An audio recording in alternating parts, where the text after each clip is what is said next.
in sad news, I know you said you're a, looking at the bright side kind of guy, but Rosie O'Donnell has moved here.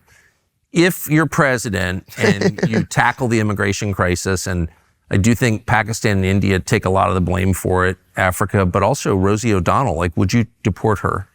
Can you promise to deport what is her criminal history? Has she got a criminal background? How did she enter the country? Did she enter the country illegally? Has she assimilated with our community? Does she hold our beliefs? Is she a upstanding member of our community? No! Or would she be? If she is not, well then she's got to go. You ain't got to go home. You got to get the hell out of here. But I don't know Rosie O'Donnell from Adam. But, would you be I believe she's a comedian. I've seen her on our national TV. She spoke a bit ill of me. I don't know Rosie.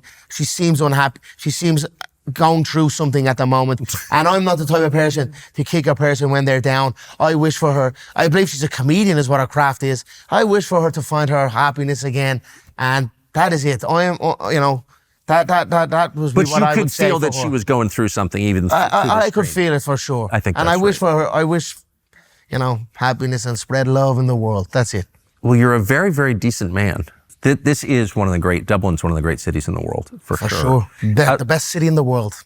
You can make a claim to that. For sure. Walk around Dublin for a day and then, think of 5 better cities. Not possible. It's an amazing place. It's an amazing country. How's the country doing? Like a lot of countries in the Western sphere, it is being governed by, people with ill intentions of its people. Yes. And, they have not got the interests of their people at its heart. No. However, our country stays strong. Our people are strong-willed, strong-minded, and we are of amazing spirit. And it's about highlighting the issues that are going on. And as we have been doing, it's turning. We will get there.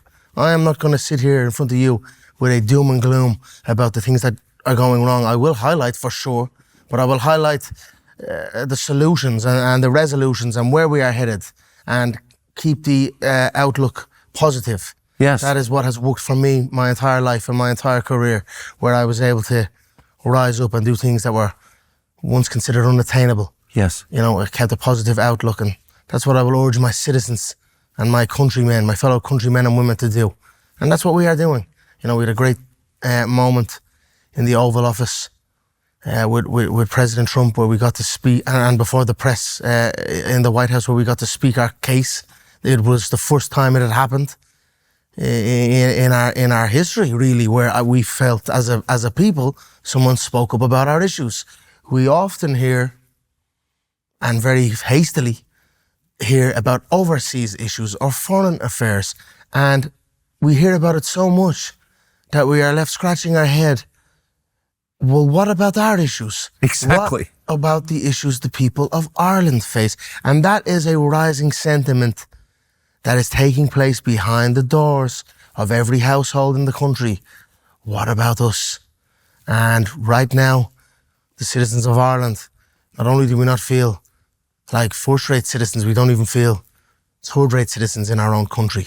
So, we continue to highlight the wrongdoings of a minute government elite, and it is minute, and what they are doing. They are using intimidation tactics, they are using bullying tactics, they are using diversion tactics, they are using public funds and public wealth to enrich private people and private industries to alter the thinking of the public. And we say no more. And we are in the midst of highlighting it and continuing our motion towards the betterment of our country and the saving of our great country. Ireland is God's country, and you will not go against the nation of Ireland. We are peaceful, we are not harmless, and we will continue this journey onward. We are peaceful, we are not harmless. Fact. Amen. America has thousands of colleges and universities, and a lot of them, unfortunately, are basically just scams. It's one of those things nobody really wants to talk about, but everybody on some level knows that it's true.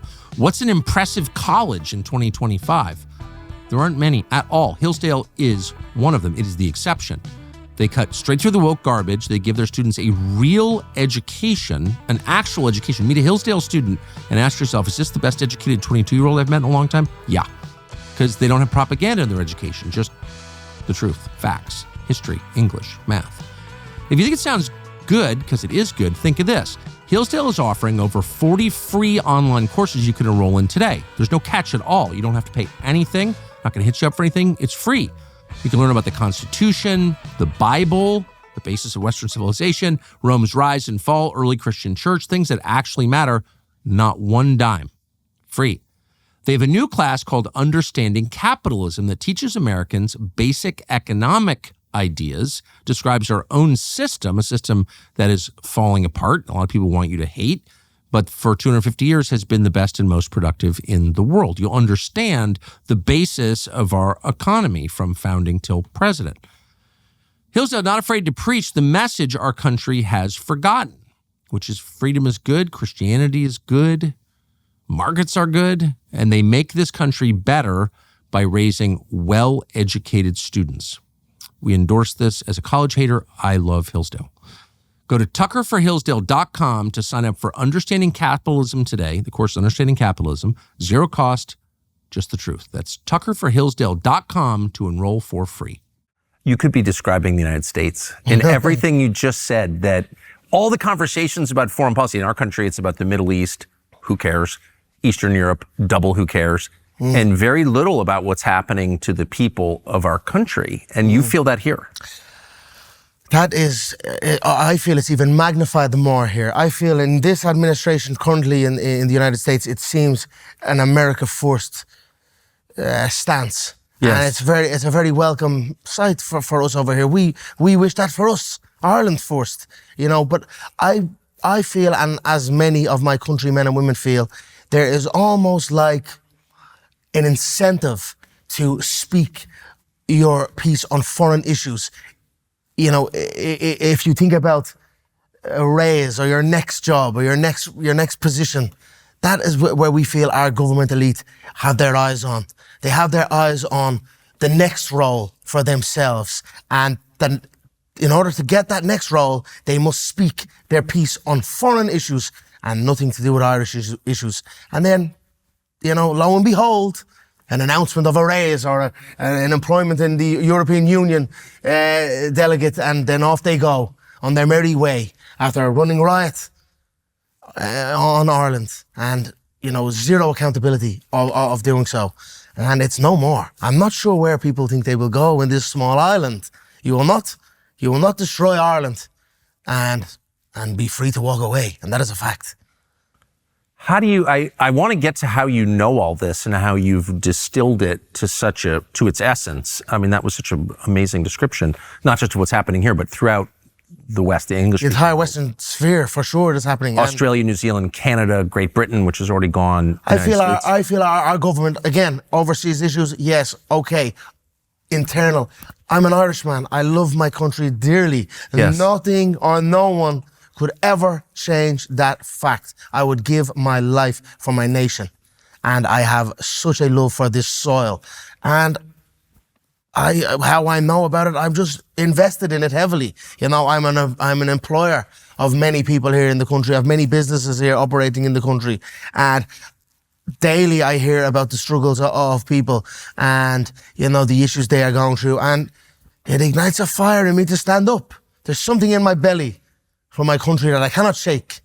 And even despite maybe the worrisome of my mother and people in my life, why? Let's go away. Let's sail on the yacht. Let's fucking do something. Excuse the language. Let's do something else. I cannot. My country is my country, and I'll fight for it till the day I go out. Thanks for watching our YouTube channel. We hope you'll subscribe to it. And by the way, you can hit the little bell on there and get notifications every time we produce a video. We hope you'll do that also.